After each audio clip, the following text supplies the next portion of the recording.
Hi everyone, FM Greeno here, and welcome along to episode 13 of the Mighty Magyars. So as you can see here from the schedule screen, we have had the draw for the Nations League, and all 6 fixtures in that are going to be played before the World Cup comes around.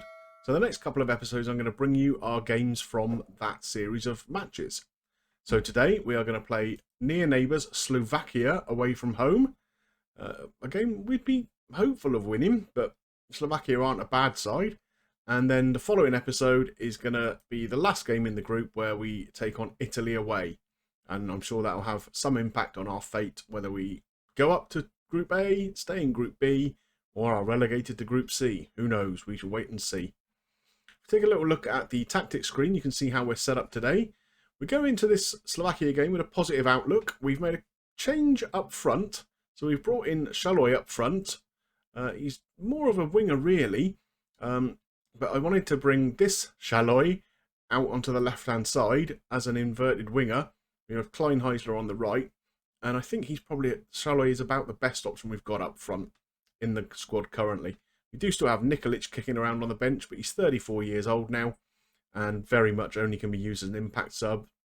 The other, Saloy, Adam Saloy, who is the big target man we had in the squad. We've put him out to pasture now. Again, 34, 35 years old, can't run, not much good for us in the system that we want to play.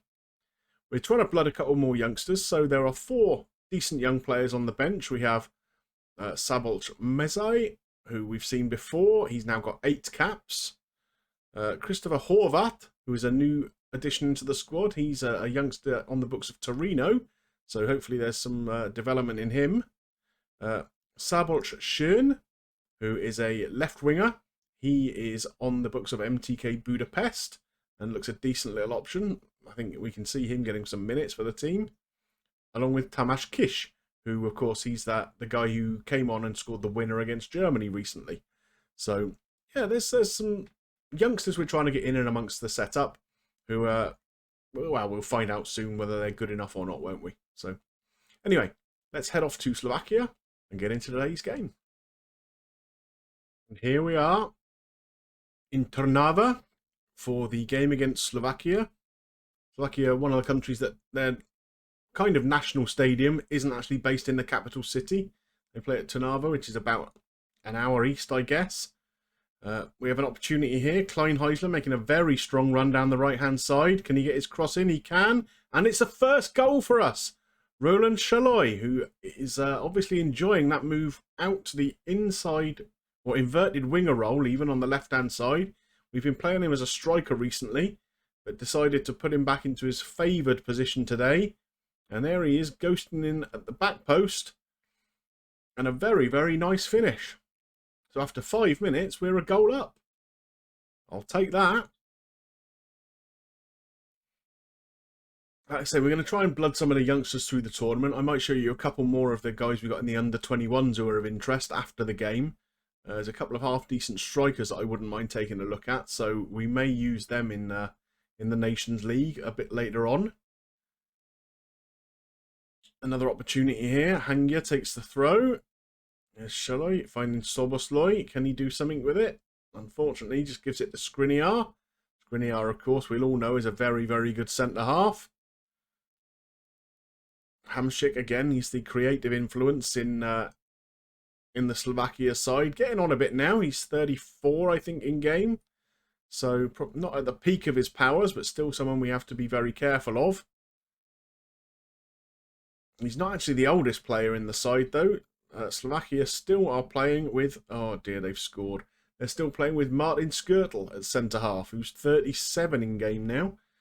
So, if we had anyone who we could play up front with a bit of pace, we might be able to expose that, but pace is something that's sadly lacking in our striking department. Okay, so Slovakia pull it back to 1 each. I think that's fair reflection on the game. It's not been the most exciting game so far. But 1 apiece seems about fair, I guess. Hamšík again, knocking the ball around. Stanislav Lobotka.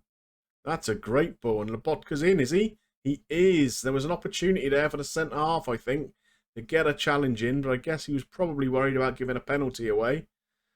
And that's a good strong run from Lobotka. Bit of a give and go. Hamšík thinks the ball over the top. Takes it down well. And a decent finish.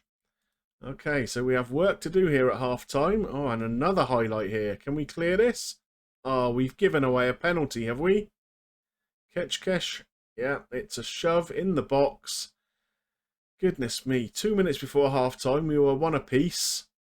And now we're 3-1 down. We have blown this in a 2 or 3 minute spell. Okay, so we're going to have to get into the guys a bit at half-time, I think. Tell them that is not good enough.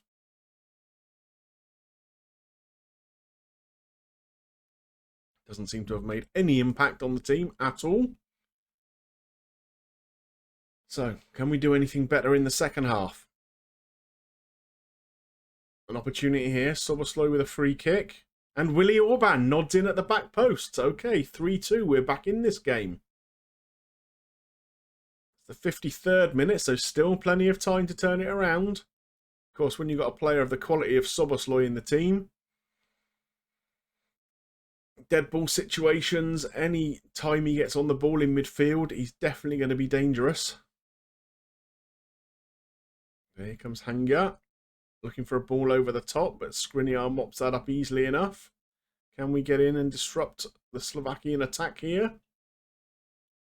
We can't. Lobotka on the left-hand side. That's a good overlap there. And another goal. 4-2 Slovakia. No sooner have we got back into it, they open up a 2-goal advantage again. It was a nice move. Moving the ball from flank to flank very effectively. Fullback got sucked in a little bit there, unfortunately, by the guy on the ball. And nobody was covering the fullback on the overlap. So, back to 2 goals down. We've reached the hour mark. Nego at right back is having an absolute stinker. A lot of people have been talking about how since the latest update in the game, fullbacks have been getting terrible, terrible ratings. And it seems to be something I'm seeing a little bit of as well. So, I don't know what we can do to fix that, really. You can't really play without fullbacks in some way or another, can you? So, anyway, we'll take him off. And I think it's time to maybe go to an attacking mentality. Kleinheisler is not having the greatest game of his career. Problems in the middle of midfield too. And Shaloi up top is not doing well. So let's give Nikolic a run. He can come in as a poacher. Kalmar can come out, I think. We'll bring Metsai on and swap him and Soboslai around. And maybe one more change, or Hangya's having a stinker at left back. I really don't know which one to change. I think we will probably bring Qatar on for Hangya. Oh, I can't make any more subs. Oh, okay. We're back down to the 3 sub rule again now, by the looks of it. Right. Well, it is what it is then. Let's demand more of the team. About 10 minutes left. Hamšík here with a free kick. Was that saved by Gulaci? I think it was. Not sure it was going in. And just a couple of minutes left here to save the game. I don't think we're going to be able to do it. We have a corner though. Soboslai, can we get a header in goal? Oh, just flashes wide. That was an opportunity. If we'd scored then, it would have made the last few minutes interesting. But unfortunately, first group game in the Nations League, and we go down 4-2 in Slovakia. I mentioned earlier that there are a few decent under-21 players that we might be having a look at, and given the attacking performance in that game, maybe sooner rather than later. This is one of them, Raymond Molnar. He's on the books of Benfica and has actually made a couple of appearances for the first team coming off the bench. Obviously, we can only really see exactly how good he is if we call him into the squad, and we then get these numbers fleshed out a little bit. But overall, I think, with pace and acceleration, he's going to have half-decent finishing, decent dribbling, good first touch, decent technique. So I think he's one that's definitely worth us taking a look at. Also, if we come into the under-21s, we have quite a number of players who have really, really good potential. The one I'm most excited about is this lad, Andras Nemeth. So he's on the books of Genk in Belgium. Again, made a few appearances in the league for them, coming off the bench this season. But look at the stats on this guy. So pace of 15, acceleration 14, finishing 15, dribbling 16. He's got good technique, a little bit of work to do in his mentals. But I mean, at the age of 19, I think this guy has got superstar written all over him. He's got really good potential. So I think there are certainly players in amongst this little group here. Players who are 2.5, 3-star with 4.5, 5-star potential that are definitely worth us taking a look at in the coming months. Maybe they're not going to be quite ready for that World Cup squad, but going forward, I think some of these are the players for us. Well, after that disappointing defeat at the hands of Slovakia, things don't get any easier. Our next game is against Italy, a home match. They're obviously the strongest team in our group on paper. We also have Montenegro in our group. They're the team that I'm hoping will be the whipping boys rather than ourselves, and that we'll be able to comfortably end up stopping in this division at least. The next game I'm going to bring you back for will be the Italy game at the end of the group, like I mentioned earlier on. I think that'll be an interesting one to see how we can do away against a good team. Obviously in the run-up to the World Cup, where we're going to have to be starting to think about how we're shaping our squad. So it should be an interesting match. Well, I hope you enjoyed today's episode. It was a bit of a goal fest. Unfortunately, we were on the wrong end of it. But, you know, you can't win every time, can you? If you have enjoyed it, please drop a like on there for me. And if you've got any comments about this episode or the series as a whole so far, I'd love to see them below too. Of course, if you're not yet subscribed to the channel, please consider doing so. It'd be great to have you on board, and there's a lot of decent content for you to take a look through. It just remains for me to thank you for watching, and I will see you soon for some more action with Hungary. Mighty Magyarok. Viszlát!